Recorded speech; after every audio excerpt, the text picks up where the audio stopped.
ஒரு எம்பி தொகுதிக்காக கட்சியையே பாஜகவிடம் சரத்குமார் அடமானம் வைத்து விட்டதாக அதிமுக முன்னாள் அமைச்சர் RB உதயகுமார் விமர்சித்துள்ளார்.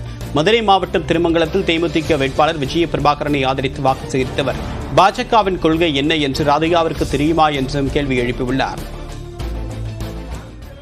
கூட்டணியில அவரிடத்தில் நான் கேட்கிறேன், அவர் வருகிற போது அவர் கூட்டணி சேர்ந்திருக்கிறாரே, அந்த பிஜேபி கட்சியுடைய கொள்கை என்ன, தத்துவம் என்ன, கோட்பாடு என்ன, கட்சியினுடைய தலைவர்கள் யார், நிறுவன தலைவர் யார் என்று ராதிகா சரத்குமார் சொல்லிவிட்டால் ஏமாந்துட்டே சரத்குமார் அப்படின்ற மாதிரி.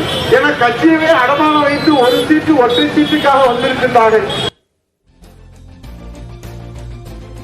பிரதமர் நரேந்திர மோடி மேட்டுப்பாளையத்திற்கு வந்து சென்ற பிறகு பாஜகவின் வெற்றி வாய்ப்பு 100% உறுதி செய்யப்பட்டதாக எல்முருகன் தெரிவித்துள்ளார். நீலகிரியில் பரப்புரை மேற்கொண்டவர் கடந்த 10 ஆண்டுகளில் பாஜக கொண்டு வந்த திட்டங்களை பட்டியலிட்டார். பிறகு செய்தியாளர் சந்தித்தவர் பிரதமரை அவமதிக்கக்கூடிய வகையிலான சுவரொட்டிகள் மூலமாக பாஜகவை வீழ்த்த முடியாது என்றும் கூறினார். ஊழல்வாதிகள் யாருனாலும் அவர்கள் ஜெயிலில் இருந்து கொண்டிருக்கிறார்கள். எங்கள் மேலே யாரும் குறை சொல்வதற்கு கூட ஒரு சின்ன பாயிண்ட் கூட கிடையாது. அந்த அளவுக்கு அப்பற்ற சுத்தமான அரசியலை எங்களுடைய பிரதமர் அவர்கள் கடந்த 10 ஆண்டுகளாக கொடுத்து கொண்டிருக்கிறார். Zero tolerance against the corruption எங்களுடைய அரசாங்கத்தினுடைய மிக முக்கியமான கொள்கையாக இருந்து கொண்டு அந்த அளவுக்கு நாங்கள் ஆட்சி செய்து கொண்டிருக்கிறோம். அதனால யாரோ ஏதோ குறைகள் சொல்றதெல்லாம் மக்கள்